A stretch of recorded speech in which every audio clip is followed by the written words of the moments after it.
सोचिए अगर एक दिन पूरी दुनिया में अचानक ऐसे जोन खुल जाए जहां से सिर्फ मौत बाहर निकलती हो। करीब 10 साल पहले पूरी दुनिया में अचानक रहस्यमयी ग्रे जोन दिखाई देने लगे। ये किसी भी शहर, किसी भी जगह और किसी भी समय अपेयर हो सकते थे। इन ग्रे जोन के अंदर अनगिनत मॉन्स्टर रहते थे जो बाहर निकलते ही इंसानों पर बेरहमी से हमला कर देते थे। देखते ही देखते पूरी दुनिया एक नरसंहार में बदल गई। सबसे हैरानी की बात यह थी कि इंसानों के सबसे आधुनिक हथियार भी इन मॉन्स्टर के सामने पूरी तरह बेकार साबित हुए। लेकिन खतरा यहीं तक खत्म नहीं होता। अगर कोई इंसान ग्रे जोन के डंजन के अंदर ज्यादा समय तक रुक जाए तो उसका शरीर धीरे धीरे पत्थर बनने लगता और आखिर में उसकी मौत तय होती है। और अगर इन ग्रे जोन को समय रहते डिस्ट्रॉय ना किया जाए तो लगातार फैलते रहते हैं जब तक ये पूरी दुनिया को अपने चपेट में ना ले ले। इसी संकट के बीच कुछ चुनिंदा लोगों का जन्म हुआ जिन्हें प्रोफेशनल्स कहा जाता है। इनमें आर्चरर, स्वॉर्डमैन, मेज और कई दूसरी क्लासेस शामिल थी। इनकी ताकत आम इंसानों से कई गुना ज्यादा थी। सिर्फ यही लोग मॉन्स्टर को मार सकते थे और ग्रे जोन को बंद करने की क्षमता रखते थे। अपनी ताकत को बढ़ाने के लिए लगातार डंजन्स को क्लियर करते रहते थे। आज भी शहर के बीचों बीच एक ग्रे जोन खुल चुका है। चारों तरफ अफरा तफरी मची हुई है। 3 प्रोफेशनल अपनी जान की बाजी लगाकर लड़ रहे हैं क्योंकि अगर उन्होंने ग्रे वुल्फ को जल्दी नहीं मारा तो ग्रे जोन और भी बड़ा हो जाएगा। सबसे आगे खड़ा वॉरियर अचानक ग्रे वुल्फ का एक भयानक लेजर अटैक की चपेट में आ जाता है। उसी मौका का फायदा उठाकर पीछे खड़े दोनों वॉरियर अपनी पूरी ताकत एक साथ जोड़ देते हैं। कुछ ही सेकंड बाद ग्रे वुल्फ जमीन पर गिर जाता है।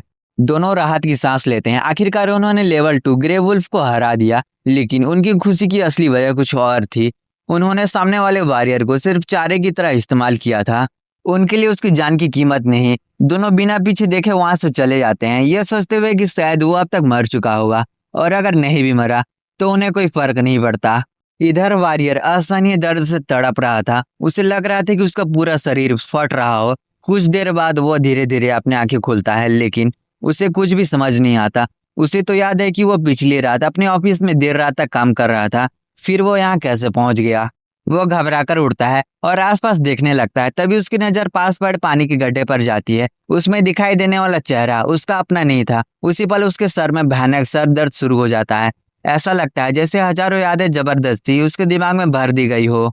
Grey zones, monster, professional dungeons, इस दुनिया की सारी जानकारी उसके दिमाग में एक एक करके आने लगती है। कुछ मिनट बाद उसे आखिरकार सच समझ में आ जाता है। उसने दूसरी दुनिया में ट्रांसमाइग्रेट कर लिया है और अब वो इस दुनिया का एक प्रोफेशनल बन चुका है। लेकिन उसकी किस्मत शायद अभी भी उसका मजाक उड़ा रही थी। जिस शरीर में वो आया था उसे उसके पहले ही डंजन में चारा बनाकर मरने के लिए छोड़ दिया गया था। मेन कैरेक्टर को याद आता है कि ऐसी कहानियों में दूसरी दुनिया में आने वाले को अक्सर कोई ना कोई चीट एबिलिटी जरूर मिलती है, लेकिन उसे तो सिर्फ कैनन फोल्डर वाला एक शरीर मिला है। इतना बैड लक शायद ही किसी का हो। तभी उसके सामने अचानक सिस्टम विंडो अपेयर हो जाता है। कांग्रेचुलेशन, फिर selection reward system activated. Main character कुछ सेकंड तक स्क्रीन को घूरता है। फिर उसे सिस्टम की सबसे खतरनाक एबिलिटी समझ आती है। अब डंजन क्लियर करने के बाद मिलने वाला हर रिवार्ड वो अपनी मर्जी से चुन सकता है। आमतौर पर डंजन रिवार्ड पूरी तरह से रैंडम होते हैं, लेकिन ऐसा सिस्टम उसने इस दुनिया में कभी नहीं सुना था। कुछ देर सोचने के बाद उसके चेहरे पर पहली बार मुस्कान आ जाती है। अगर वो हर बार बेस्ट रिवॉर्ड चुन सकता है तो इसका मतलब उसे दुनिया का सबसे रेयर आइटम पाने से कोई नहीं रोक सकता। धीरे धीरे वो सबसे ताकतवर प्रोफेशनल बन जाएगा। अपनी थ्योरी को टेस्ट करने के लिए वो अभी मिले रिवॉर्ड को ओपन करता है। बिना एक सेकंड गवाए 0.01% ड्रॉप रेट वाला रेयर वेपन और हाई ग्रेड वाला आर्मर चुन लेता है। अगले ही पल सिस्टम नोटिफिकेशन सामने आता है। Congratulation, rare weapon wolf slaying blade obtain, excellent grade wolf leather armour obtain. Wolf slaying blade की एबिलिटी देखकर उसकी आंखें फैल जाती हैं। अगर यह ब्लेड लेवल 5 या उसके नीचे के किसी भी वुल्फ मॉन्स्टर पर इस्तेमाल किया जाए तो 80% चांस है कि मॉन्स्टर तुरंत इंस्टेंट किल हो जाए। वही वुल्फ लेदर आर्मर उसके आर्मर एट्रीब्यूट में सीधा 10 पॉइंट जोड़ देता है। मेन कैरेक्टर को अपनी किस्मत पर यकीन नहीं होता। जिस आइटम को पाने के लिए लोग सैकड़ों बार डंजन क्लियर करते हैं वह उन्हें पहली कोशिश में हासिल कर चुका है। और अब जब तक उसके पास यह सिस्टम है, हर डंजन के बाद सिर्फ उसे बेस्ट रिवॉर्ड ही मिलने वाले हैं। यहीं से शुरू होती है उसकी ओवर पावर जर्नी। डंजन से बाहर निकलते हुए जाइफन गहरी सांस लेता है। वह मन ही मन सोचता है, यह दुनिया मेरी पुरानी दुनिया से कहीं ज्यादा खतरनाक है। अगर मुझे जिंदा रहना है तो एक प्रोफेशनल के रूप में लगातार लड़ना होगा। आखिर उसके पास प्री सिलेक्शन रिवार्ड सिस्टम था। जब तक यह सिस्टम उसके साथ है वो हर डंजन से बेहतरीन रिवार्ड हासिल करके खुद को लगातार स्ट्रॉन्ग बनाता रहेगा। कुछ देर चलते चलते उसकी नजर बस स्टॉप पर पड़ती है। वो आसपास की इमारतों और लोगों को देखता है। भले ही यह दुनिया मॉन्स्टर और ग्रे जोन से भरी हो, लेकिन बाकी सब कुछ उसकी पुरानी दुनिया जैसा ही था। थोड़ी देर बाद वो बस में बैठ जाता है। पूरा रास्ता सिर्फ एक ही बात सोचता रहता है, पहले घर पहुंचना है, फिर इस नई दुनिया के बारे में जितना हो सके उतनी जानकारी जुटानी होगी। लेकिन किस्मत को शायद कुछ और ही मंजूर था। जैसे जैसे बस आगे बढ़ती है, वैसे वैसे बाहर की ग्रे फॉग और भी घनी होने लगती है। अचानक ड्राइवर जोर से चिल्लाता है, सभी लोग सावधान हो जाएं, हम ग्रे जोन में एंटर कर चुके हैं। ये सुनते ही पूरे बस में अफरा तफरी मच जाती है। हर किसी के चेहरे पर मौत का डर साफ दिखाई दे रहा था। उन्हें पता था अगर इस धुंध में मॉन्स्टर मिल गया तो उनका बचना लगभग नामुमकिन है। मेन कैरेक्टर तुरंत समझ जाता है कि आम इंसानों के पास अकेले बचने का कोई चांस नहीं है। वो जोर से चिल्लाता है, कोई भी अपनी सीट से मत उठना, शांत रहो। लेकिन उसकी बात पूरी भी नहीं होती कि अगले ही पल एक लेजर बीम बस को बीच से ऐसे काट देती है जैसे वो कागज की बनी हो। पूरा बस दो हिस्सों में बढ़ जाता है। अब बस में मौजूद सभी लोग चीखने लगते हैं, हम सब मरने वाले हैं, क्योंकि वह जानते थे सिर्फ एक प्रोफेशनल ही मॉन्स्टर का सामना कर सकता है। और प्रोफेशनल इतने रेयर होते हैं कि इस समय किसी का यहाँ पहुंचना लगभग असंभव था। मेन कैरेक्टर आगे बढ़ता है। वो शांत आवाज में कहता है, घबरा मत, मैं एक प्रोफेशनल हूँ। इतना सुनते ही ड्राइवर की आंखों में उम्मीद लौट आती है। वो खुशी से कहता है, हम सेकंड डिवीजन के काफी करीब हैं, अगर थोड़ी देर टिक गए तो रेस्क्यू टीम आ जाएगी। फिर वो एक्साइटेड होकर पूछता है, तुम्हारा प्रोफेशन और लेवल क्या है? मेन कैरेक्टर बिना झिझक जवाब देता है, लेवल 1 वॉरियर। बस ये सुनते ही माहौल फिर से शांत हो जाता है। इस बार उम्मीद की वजह से नहीं, बल्कि निराशा की वजह से। एक आदमी हंसते हुए कहता है, वॉरियर क्लास तो वैसे भी सबसे कमजोर मानी जाती है, और ऊपर से सिर्फ लेवल 1। बाकी लोग भी हिम्मत हार जाते हैं। आखिर सामने खड़ा मॉन्स्टर एक लेवल 2 राइनोसोरस था, जबकि लेवल 1 वॉरियर की ताकत आम इंसान से बस थोड़ी ही ज्यादा होती है। मेन कैरेक्टर को लोगों के इस रिएक्शन पर बिल्कुल भी हैरानी नहीं होती। उसे पहले से पता था इस दुनिया में वॉरियर क्लास को सबसे नीचे समझा जाता है, लेकिन उन्हें क्या पता था कि उसके पास ऐसा सिस्टम है जो पूरी दुनिया के रूल्स को बदल सकता है। और अगले ही पल वो अपनी इन्वेंटरी से वुल्फ स्लिंग ब्लेड और वुल्फ लेदर आर्मर इक्विप कर लेता है। दिखने में वो अभी सिर्फ एक लेवल 1 वॉरियर था, लेकिन उसकी इक्विपमेंट किसी साधारण प्रोफेशनल के नहीं थे। असल में उसकी वास्तविक कॉम्बैट पावर लगभग लेवल 3 प्रोफेशनल के बराबर हो चुकी थी। मेन कैरेक्टर बिना समय गवाए सीधा मॉन्स्टर की तरफ दौड़ पड़ता है। उसका पहला वार राइनोसोरस की मोटी चमड़ी से टकराता है। मॉन्स्टर पीछे तो नहीं हटता, लेकिन मेन कैरेक्टर हवा में छलांग लगाकर कहता है, क्लास चाहे सबसे कॉमन हो, लेकिन सही सिस्टम और मेहनत किसी को भी सबसे स्ट्रांग बना सकता है।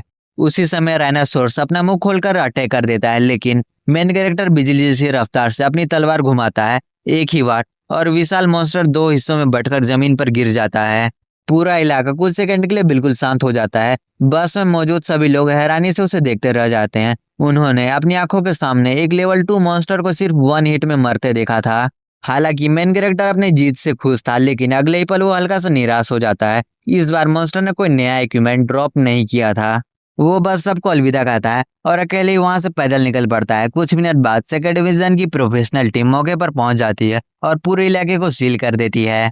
उस इलाके की जांच करने के बाद टीम की एक एक्सपर्ट गंभीर आवाज में कहती है, मॉन्स्टर लेवल 2 का था, लेकिन उसे 1 शॉट में ही खत्म कर दिया गया। जिसने भी यह किया है वो हमारे डिपार्टमेंट के लिए बेहद वैल्यूबल है, हमें उसे तुरंत रिक्रूट करना चाहिए। वो तुरंत पूछती है, उसे किस प्रोफेशनल ने मारा है? ड्राइवर जवाब देता है, वो लड़का जा चुका है और उसने खुद को सिर्फ लेवल 1 वॉरियर बताया था। एक्सपर्ट कुछ पल तक चुप रहती है, फिर अविश्वास से कहती है, इम्पॉसिबल। एक लेवल 1 वॉरियर लेवल 2 मॉन्स्टर को 1 शॉट में नहीं मार सकता जब तक उसके पास कोई ऐसा सीक्रेट आइटम ना हो जो उसकी ताकत को असमान रूप से बढ़ा रहा हो। उसे अंदाजा भी नहीं था कि यह तो सिर्फ शुरुआत थी। काफी देर बाद मेन कैरेक्टर आखिरकार अपने घर पहुंचता है, लेकिन घर का नजारा देखकर वो कुछ पल के लिए रुक जाता है। दीवारों पर हर तरफ लाल रंग से लिखी धमकियां थी, कर्ज वापस करो, भागने की कोशिश मत करना। पूरा घर मानो नफरत की निशान बन चुकी थी। तभी सामने से 2 आदमी उसकी तरफ बढ़ते हैं। उनमें से एक मुस्कुराते हुए कहता है, आखिरकार वापस आ ही गया, हमें तो लगा था पैसे देने से बचने के लिए भाग गया होगा। मेन कैरेक्टर को तुरंत समझ आ जाता है कि ये लोग कौन है। शरीर के पुराने मालिक की यादें उसके दिमाग में साफ दिखाई दे रही थी। उसने एक हाई रैंक प्रोफेशन खरीदने की भारी रकम उधार ली थी, लेकिन आखिरी में सब कुछ गवा बैठा। अब उसकी सारी गलतियों का कीमत मेन कैरेक्टर को चुकानी थी। वो शांत आवाज में कहता है, कॉन्ट्रैक्ट के हिसाब से मेरे पास अभी 3 दिन बाकी हैं, लेकिन सामने वाला आदमी उसकी शर्ट पकड़ लेता है। 3 दिन भूल जा, तू 30 दिन में भी नहीं चुका पाएगा। आखिर कर्ज कोई छोटा मोटा नहीं, पूरे 5 मिलियन कॉइन का था। जाते जाते वो आखिरी चेतावनी देता है, 3 दिन बाद मैं अकेला नहीं आऊंगा, अगर पैसे नहीं मिले तो ये घर भी मेरा होगा। दोनों वहां से चले जाते हैं।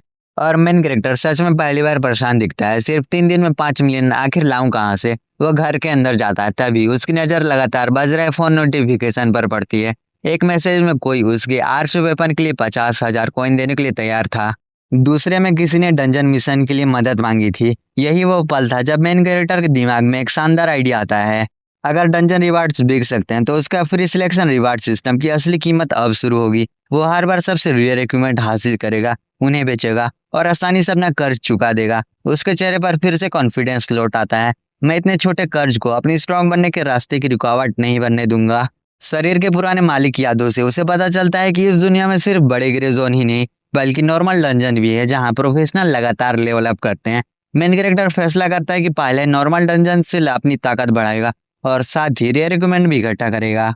वो मार्केट चेक करता है। लेवल 1 डंजन के रेयर इक्विपमेंट लगभग 50,000 कॉइन के थे, जबकि सबसे महंगा लॉन्ग रेंज वेपन करीब 60,000 कॉइन का था। लेकिन अगले ही पल उसे एक और बुरी खबर पता चलती है। हर प्रोफेशनल एक दिन में सिर्फ एक ही डंजन एंटर कर सकता है, मतलब 3 दिन में 5 मिलियन कमाना लगभग इम्पॉसिबल था। वो मुस्कुराते हुए सोचता है, जब मेरे पास बेस्ट रिवॉर्ड चुनने का ताकत है तो मैं दूसरों की तरह लेवल 1 डंजन में समय बर्बाद क्यों करूं। आखिर वो लेवल 2 मॉन्स्टर को पहले ही वन शॉट में खत्म कर चुका था, इसीलिए लेवल 3 डंजन को चैलेंज करना भी अब नामुमकिन नहीं था। अगली सुबह वह शहर के बीचों बीच बने डंजन एरिया में पहुंचता है। उसकी नजर सबसे पहले लेवल 2 लोन बियर के पर पड़ती है। वहीं खड़े कुछ प्रोफेशनल उसे पहचान लेते हैं। उनमें से एक हंसते हुए कहता है, अरे ये वही लड़का है ना जिसे कल मर जाना चाहिए था। दूसरा तुरंत बोलता है, चल हमारे साथ आ, हमें टैंक चाहिए। मेन कैरेक्टर बिना उसकी तरफ देखे जवाब देता है, सॉरी मुझे कोई इंटरेस्ट नहीं है, मैं लेवल 3 डंजन जा रहा हूँ। असल वजह कुछ और थी। वह दोबारा ऐसे लोग के साथ टीम नहीं बनाना चाहता था जो जरूरत पड़ने पर उसे फिर से बेट बना दें। यह सुनते ही एक आदमी जोर जोर से हंसने लगता है। अगर तेरी किस्मत इतनी अच्छी होती तो तुझे वॉरियर क्लास नहीं मिलता। मेरी बात मान और किसी रेस्टोरेंट में बर्तन धोने की जॉब ढूंढ ले। पास खड़ी लड़की भी हंस पड़ती है। लेवल 1 डंजन में मरते मरते बचा और अब लेवल 3 डंजन में जाने की बात कर रहा है। मेन कैरेक्टर बस उन्हें देखकर हल्का सा मुस्कुराता है। वो मानता है शरीर के पुराने मालिक की किस्मत वाकई बेहद खराब थी, लेकिन अब उसके पास रिवार्ड सिस्टम था और अब किस्मत हमेशा उसी के पक्ष में रहने वाली थी। जाते जाते मेन कैरेक्टर ठंडी आवाज में कहता है, मुझ पर जितना कर्ज है उससे कहीं ज्यादा कीमत तुम्हारी पूरी जिंदगी की भी नहीं होगी। इतना कहकर वो वहां से निकल जाता है। कुछ देर बाद वो दूसरे लेवल 3 डंजन के पोर्टल के सामने खड़ा था। अचानक सिस्टम एक्टिवेट होता है, वार्निंग, तुम अपने करंट लेवल से हाई लेवल वाले डंजन में एंटर करना चाहते हो। मेन कैरेक्टर बिना एक पल गवाए यस दबाता है और पोर्टल के अंदर कदम रख देता है। अंदर पहुंचते ही नोटिफिकेशन सामने आती है, मिशन चिंगलियन विलेज पर हमला करने वाले सभी बैंडिट्स का सफाया करो। लेकिन मेन कैरेक्टर अकेला नहीं था। कुछ ही सेकंड बाद पोर्टल से 4 और नए प्रोफेशनल अंदर आते हैं। 2 स्नाइपर, 1 हीलर और 1 असेसियन, सभी के सभी लेवल 3 के थे। लेवल 1 वॉरियर को देखकर उनके चेहरे पर हैरानी साफ दिखाई देती है, खासकर टीम की लड़की। वो गुस्से में कहती है, सीरियसली अब हमें लेवल 1 रूकी को भी कैरी करना पड़ेगा। मेन कैरेक्टर शांत आवाज में जवाब देता है, मेरा लेवल भले कम हो सकता है लेकिन मेरे इक्विपमेंट की कीमत लाखों में है। टीम लीडर बीच में आकर रूल समझाता है। फाइट शुरू होते ही टैंक दुश्मनों का एग्रो अपनी तरफ खींचेगा और हीलर लगातार उसे सपोर्ट करती रहेगी। लेकिन मेन कैरेक्टर तुरंत मना कर देता है, मैं वॉरियर हूँ लेकिन दुश्मनों के बीच को खुद को झोंकने वाला बेवकूफ नहीं। एक बार चारा बन चुका हूँ, दूसरी बार नहीं बनूंगा। ये सुनकर हीलर यूकी नाराज हो जाती है। वो ठंडे लहजे में कहती है, अगर तुम टैंक की जिम्मेदारी नहीं लोगे तो मेरी हीलिंग की उम्मीद भी मत रखना। लेकिन मेन कैरेक्टर के चेहरे पर मुस्कान आ जाती है, परफेक्ट, मुझे वैसे भी किसी की हीलिंग की जरूरत नहीं है। यही जवाब पूरी टीम को हैरान करने के लिए काफी था। पहली नजर में मिशन आसान लग रहा था। आखिर टीम में 2 स्नाइपर थे। दूर से हमला करने वाले इन प्रोफेशनल के लिए साधारण डाकुओं को खत्म करना मुश्किल नहीं होना चाहिए था। लेकिन जैसे ही गोलियां चलती हैं सबकी आंखें खुली रह जाती है। बैंडिट्स एक एक गोली को या तो चकमा दे रहे थे या अपनी तलवारों से रोक रहे थे। ये आम डाकू नहीं थे। मेन कैरेक्टर तुरंत उनकी लड़ाई का तरीका एनालिसिस करने लगता है। कुछ ही सेकंड में उसे एक अहम बात पता चलती है, इनका अटैक भले ही खतरनाक हो लेकिन इनका डिफेंस काफी कमजोर है। तभी एक बैंडिट पीछे से झुककर घूमते हुए सीधे हीलर पर हमला कर देता है, लेकिन उसका वार से पहले मेन कैरेक्टर बिजली जैसी रफ्तार से बीच में पहुंच जाता है। एक ही वार में बैंडिट की तलवार 2 टुकड़ों में टूट जाती है और वो उसको खत्म कर देता है। लेकिन यहीं से असली मुसीबत शुरू होती है। चारों तरफ से दर्जनों बैंडिट्स मेन कैरेक्टर को घेरे हुए थे। उसी समय पीछे से स्नाइपर लगातार फायरिंग शुरू कर देते हैं, लेकिन उसकी गोलियां सिर्फ बैंडिट्स को नहीं लगती, मेन कैरेक्टर को भी लगती है। अगर उसके शरीर पर वुल्फ लेदर आर्मर ना होता तो वो भी उसी पल मर चुका होता। वह गुस्से से पीछे मुड़कर देखता है, लेकिन टीम बिना शर्मिंदगी के चिल्लाते हैं वह दुश्मनों से मिल गया है और उस पर गोलियां चलाना जारी रखते हैं। मेन कैरेक्टर की आंखों में गुस्सा साफ दिखाई देने लगता है। वह उनकी तरफ बढ़ ही रहा था, लेकिन तभी पूरा गांव जोरदार धमाके से कांप उठता है। धरती फटने लगती है और उसके बीचों बीच एक विशाल मॉन्स्टर बाहर निकलता है। फोर्ट्रेस बॉस, जिसकी मौजूदगी भर से पूरा इलाका कांपने लगता है। स्नाइपर बिना समय गवाए उस पर गोलियां बरसाने लगते हैं, लेकिन गोलियां उसके शरीर पर ऐसे टकरा कर गिर जाती हैं जैसे किसी लोहे की दीवार पर लगी हो। अगले ही पल बॉस एक ही झटके में टीम लीडर का हाथ उखाड़ देता है और दूसरे आदमी को अपने पैरों तले कुचल देता है। पूरी टीम की हिम्मत टूट जाती है। लीडर डर के मारे मेन कैरेक्टर को चिल्लाता है, बॉस को रोको, हम पीछे से हमला करेंगे। यही सुनकर मेन कैरेक्टर के चेहरे पर हल्की सी मुस्कान आ जाती है। अब उसे पूरी तरह यकीन हो चुका था, इस दुनिया में लोग वॉरियर को इंसान नहीं सिर्फ डिस्पोजेबल शील्ड समझते हैं। वह बॉस का टेंशन अपनी तरफ खींच लेता है, लेकिन इस बार वो किसी और के लिए अपनी जान दांव पर नहीं लगाने वाला था। वह जानबूझकर बॉस को उसी की तरफ ले जाता है। बॉस का हर अटैक को वो बड़ी चालाकी से उसी की तरफ मोड़ देता है। तभी मेन कैरेक्टर ठंडी आवाज में कहता है, जब तक तुम खुद वॉरियर का डर महसूस नहीं करोगे तब तक उसका बलिदान की कीमत नहीं समझोगे। उधर टीम की लड़की आखिरी उम्मीद के तौर पर अपना रियर स्क्रॉल निकालती है। वो बॉस को 10 सेकंड के लिए मैजिक केज के अंदर कैद कर लेती है, लेकिन घबराहट में उसे एक बड़ी गलती हो जाती है। टीम लीडर भी उसी केज के अंदर फंस जाता है। अगले ही पल बॉस उसकी तरफ मुड़ता है और एक ही बार में उसका अंत कर देता है। मेन कैरेक्टर ये सब देखकर समझ जाता है ये लोग अपने फायदे के लिए अपने साथियों की जान भी दांव पर लगा सकते हैं। उसकी नजर बॉस पर टिकती है। कुछ सेकंड ऑब्जर्व करने के बाद उसे बॉस की असली ताकत समझ आ जाती है। उसके पास डैमेज रिड्यूस स्किल थी, यानी सामान्य अटैक उसे लगभग बेअसर थे। लेकिन हर डिफेंस की तरह उसकी भी एक वीक पॉइंट होती है। जैसी मैजिक केज टूटती है, मेन कैरेक्टर बिना एक पल गवाए आगे बढ़ता है और पूरी ताकत से उछल जाता है। उसकी तलवार सीधा बॉस के सीने के वीक पॉइंट को चीरते हुए आर पार निकल जाती है। कुछ पल के लिए पूरा डंजन शांत हो जाता है। फिर विशाल फोर्ट्रेस बॉस धीरे धीरे जमीन पर गिर जाता है। Congratulation, wish experience of 10 level up, current level level 2। Boss को मारते ही बची हुई लड़की और उसका साथी उसके पास आते हैं। बिना शर्म से वो कहते हैं, रिवार्ड में हमारा भी हिस्सा बनता है, आखिर हमने भी फाइट में मदद की थी। मेन कैरेक्टर उसकी आंखों में देखता है। उसकी आवाज पहले से कहीं ज्यादा ठंडी थी। चुपचाप यहाँ से चले जाओ, वरना अगला बॉस तुम्हें नहीं मारेगा, मैं मारूंगा।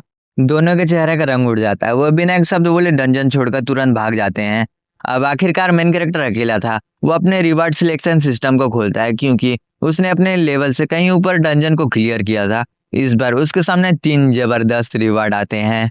Double S rank skill drowsy radiance, सोते समय भी स्वॉर्डमैनशिप की प्रैक्टिस होती रहेगी। हर लेवल पर अटैक पावर 10% बढ़ेगा और वॉरियर क्लास के लिए ये इफेक्ट 3 गुना हो जाएगा। Double S rank skill rapid movement, ऐसी स्पीड जो हवा को भी पीछे छोड़ दे। S rank skill book, long range class के लिए एक बेहद रेयर स्किल बुक जिसकी मार्केट वैल्यू कम से कम 1 मिलियन कॉइन थी। मेन कैरेक्टर के चेहरे पर मुस्कान लौट आती है। अब उसके सामने सिर्फ 3 रिवार्ड नहीं थे, बल्कि ताकत, दौलत और पूरी दुनिया की किस्मत बदलने का मौका रखा था।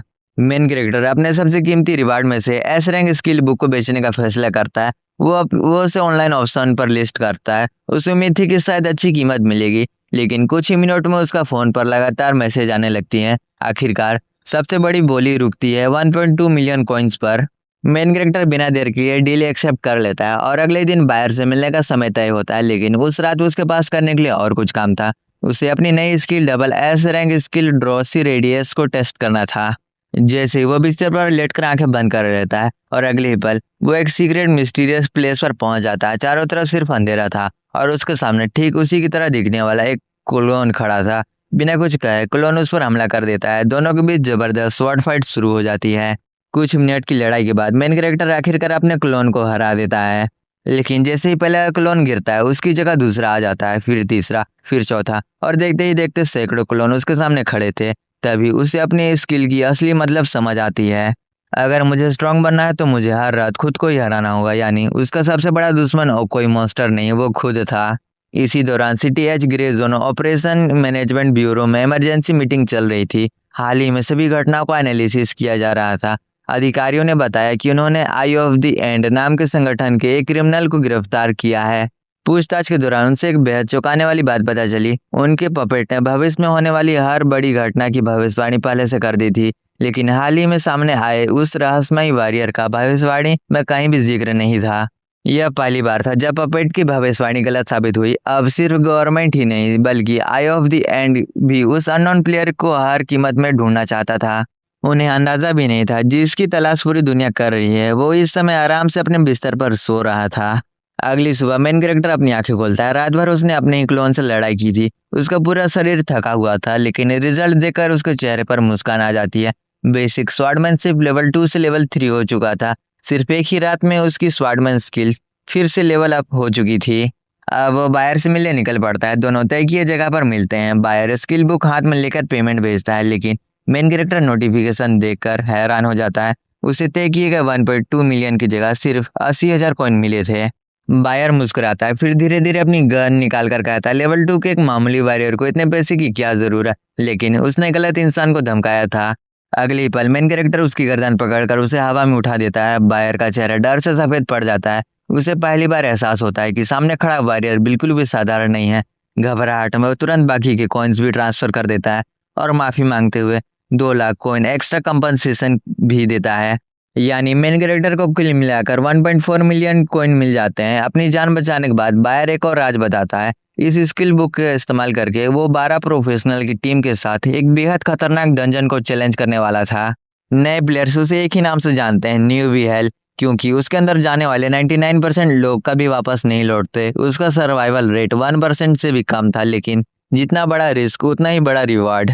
यही बात उसके दिमाग में घूम रही होती है। वो हल्का सा मुस्कुराता है और मन ही मन फैसला कर लेता है अगर रिवार्ड सबसे रेयर वही मिलते हैं तो मैं किसी टीम का इंतजार क्यों करूं, मैं अकेला ही वो डंजन क्लियर कर लूंगा।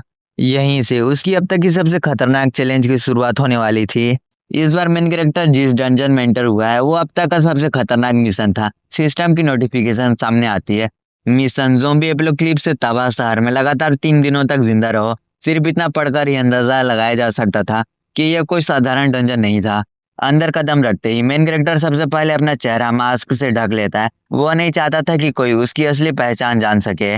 कुछ जरूरी सामान लेने के लिए वो एक स्टोर में घुस जाता है लेकिन तभी दरवाजा जोर से खुलता है। एक गनर जिसका नाम डोंग था सैकड़ों ज़ोंबी से जान बचाकर भागते हुए अंदर घुस आता है। उसके पीछे पूरी ज़ोंबी हॉर्ड चली आ रही थी। मेन कैरेक्टर बिना घबराए अपनी तलवार निकालता है। कुछ ही सेकंड में दर्जनों ज़ोंबी जमीन पर गिर चुके थे लेकिन तभी उसके कानों में एक अजीब आवाज पड़ती है। वो ऊपर नजर उठाता है। भीड़ के बीच एक अजीब ज़ोंबी खड़ा था जिसके शरीर में लाउड स्पीकर लगा था। वो लगातार तेज आवाज निकाल रहा था और उसकी आवाज से आसपास के सारे ज़ोंबी उसकी तरफ खींचे चले आ रहे थे। मेन कैरेक्टर तुरंत अपनी एजिलिटी बढ़ाता है और अगले ही पल वो बिजली जैसी रफ्तार से दीवार और छत का सहारा लेकर ऊपर पहुंच जाता है। एक ही बार और लाउड स्पीकर ज़ोंबी के शरीर के टुकड़े टुकड़े हो जाते हैं लेकिन उसकी मौत ने हालात को और भी बदतर कर दिए थे। अचानक उसके आसपास मौजूद लगभग 15 मीटर के सभी ज़ोंबीज पागलों की तरह चीखने लगते हैं और उनकी आंखें लाल हो जाती है। अब उनका अटैक भी बढ़ चुका था और डिफेंस भी। डोंग कुछ ही सेकंड में चारों तरफ से घिर जाता है। वो घबराकर चिल्लाता है, प्लीज मुझे बचाओ, आप सबसे ताकतवर वॉरियर हैं। मेन कैरेक्टर को जवाब नहीं देता, बस एक कदम आगे बढ़ाता है और अगले ही सेकंड पूरी ज़ॉम्बी हॉर्ड उसके तलवार के सामने ढेर हो जाती है। वो डोंग को पकड़कर सुरक्षित जगह की तरफ फेंक देता है लेकिन तभी उसके सामने से हवा का तेज झोंका गुजरता है, कुछ इतना विशाल कि कोई उसका चेहरा तक नहीं देख पाता। वो था ज़ॉम्बी किंग। बाकी प्लेयर्स कांपते हुए बोलते हैं, यह मॉन्स्टर दिन में सिर्फ 2 बार शिकार करता है, एक बार जब सूरज उगता है तब और दूसरी बार सूरज ढलता है तब। सभी लोग जल्दबाजी में पास के सेफ हाउस में पहुंच जाते हैं। वहां पॉइंट के बदले खाना, हथियार और दूसरी चीजें मिल रही थी लेकिन सबसे महंगी चीज पानी था। मेन कैरेक्टर की नजर अचानक नल के पास उगी हुई ब्लैक रूट पर जाती है। कुछ अजीब था लेकिन बाकी किसी ने उस पर ध्यान नहीं दिया। रात होने पर बाकी प्लेयर फिर से पुरानी चाल चलते हैं। वो मेन कैरेक्टर से कहते हैं, तुम रात की गार्ड ड्यूटी कर लो। असल में वो उसे फिर से चारा बनाना चाहते थे लेकिन इस बार मेन कैरेक्टर मान जाता है क्योंकि उसे पहले से पता था कि वो क्या करने वाला है। सबके सो जाने के बाद वो अपनी ड्राउजी रेडियस स्किल की मदद से सोते सोते भी ट्रेनिंग करता रहता है। तभी सेफ हाउस की छत अचानक टूट जाती है और उसके बीचों बीच उतरता है ज़ॉम्बी किंग। लेकिन हैरानी की बात यह थी कि उसने सबसे पहले सबसे ताकतवर प्लेयर पर हमला नहीं किया बल्कि सीधा उस आदमी को मार डाला जिसने नल का पानी पिया था। उसके शरीर में वही ब्लैक रूट फैल चुकी थी। मेन कैरेक्टर को बॉस के असली टारगेट समझ आ चुका था। ज़ॉम्बी किंग सबसे ज्यादा पॉइंट वाले को नहीं बल्कि संक्रमित पानी पीने वाले का शिकार करता था। यह राज समझते ही वो बॉस को एक संकरे कॉरिडोर की तरफ ले जाता है ताकि उसकी विशाल बॉडी आसानी से मूव ना कर सके। लेकिन जब मेन कैरेक्टर हमला करता है तो ज़ॉम्बी किंग उसकी तलवार को अपने हाथों से रोक देता है। इतना ताकत देखकर उसे पहली बार पीछे हटना पड़ता है। फाइट के दौरान मेन कैरेक्टर एक अजीब बात नोटिस करता है, कभी बॉस उसे बिल्कुल नहीं देख पाता और अगले ही पल सीधा उसी पर हमला कर देता है। कुछ देर ऑब्जर्व करने के बाद उसे सच्चाई समझ आती है। असल में आसपास मौजूद छोटे ज़ॉम्बीज ज़ॉम्बी किंग की आंखों का काम कर रहे थे। बिना एक सेकंड गवाए मेन कैरेक्टर आसपास के सभी छोटे ज़ॉम्बीज को खत्म कर देता है। अब ज़ॉम्बी किंग सचमुच में अंधा हो चुका था। उसी समय सूरज निकलने लगता है और अचानक पूरे शहर के नलों से पानी बहने लगता है। शिविर का संक्रमित पानी हर तरफ फैल जाता है। जहां जहां वह पानी पहुंचता है वहीं नए ज़ॉम्बी पैदा होने लगते हैं। पूरी सिटी फिर से ज़ॉम्बी मॉन्स्टर से भर चुके थे। लेकिन मेन कैरेक्टर के दिमाग में पहले एक प्लान था। वो ज़ॉम्बी किंग को धीरे धीरे एक पुराने एलिवेटर शिफ्ट की तरफ ले जाता है। वहां एक टूटी हुई लिफ्ट थी जो सिर्फ दो स्टील केबल्स के सहारे लटक रही थी। मेन कैरेक्टर एक पत्थर उठाकर दूसरी तरफ फेंक देता है। आवाज सुनते ही अंधा ज़ॉम्बी किंग उसी दिशा में छलांग लगा देता है और लिफ्ट पर उतर जाता है। यही मौका था। मेन कैरेक्टर बिजली जैसी स्पीड से दोनों केबल काट देता है। लिफ्ट सीधा नीचे गिरने लगती है। ज़ॉम्बी किंग अपना बैलेंस खो देता है। उसी पल मेन कैरेक्टर हवा में ऊंची छलांग लगाता है। अपनी पूरी ताकत, अपनी सारी स्पीड और अपनी पूरी स्वॉर्ड स्किल एक ही अटैक में समेट देता है। उसकी ताकत ज़ॉम्बी किंग के शरीर को बीच से चीरती हुई आर पार निकल जाती है। अगले ही पल पूरा डंजन खामोश हो जाता है। ज़ॉम्बी किंग दो हिस्सों में बंटकर हमेशा के लिए जमीन पर गिर चुका था। ज़ॉम्बी किंग के मरने के बाद भी डंजन खत्म नहीं होता। मेन कैरेक्टर समझ आता है कि असली जड़ शिविर के गहराइयों में है। वो अंडरग्राउंड सीवर में पहुंचता है जो पूरी तरह से जड़ों से ढका हुआ था। वहां डंजन का असली बॉस मदर प्लांट है। जड़ों के हमले से बचते हुए मेन कैरेक्टर की नजर वहां लगे एक इलेक्ट्रिकल डिस्ट्रीब्यूशन बॉक्स पर पड़ती है जिसमें अभी भी बिजली आ रही थी। वो पौधों की जड़ों को उकसाता है और जैसे ही जड़ें उसके पास आती हैं वो बिजली की तारें उसे छुआ देता है। पूरे बॉस के शरीर में हाई वोल्टेज करंट दौड़ जाता है। जैसे ही बॉस का मेन कोर बाहर आता है मेन कैरेक्टर उसे काटकर पूरी तरह नष्ट कर देता है। नोटिफिकेशन आता है, डंजन परफेक्टली क्लियर। एक एपिक चेस्ट और दो रेयर चेस्ट अपेयर होते हैं। मेन कैरेक्टर एपिक चेस्ट चुनता है क्योंकि वो इस डंजन को परफेक्ट क्लियर करने वाला पहला खिलाड़ी था। वो नॉर्मल रिवॉर्ड को भी हिडन रिवॉर्ड में बदल देता है।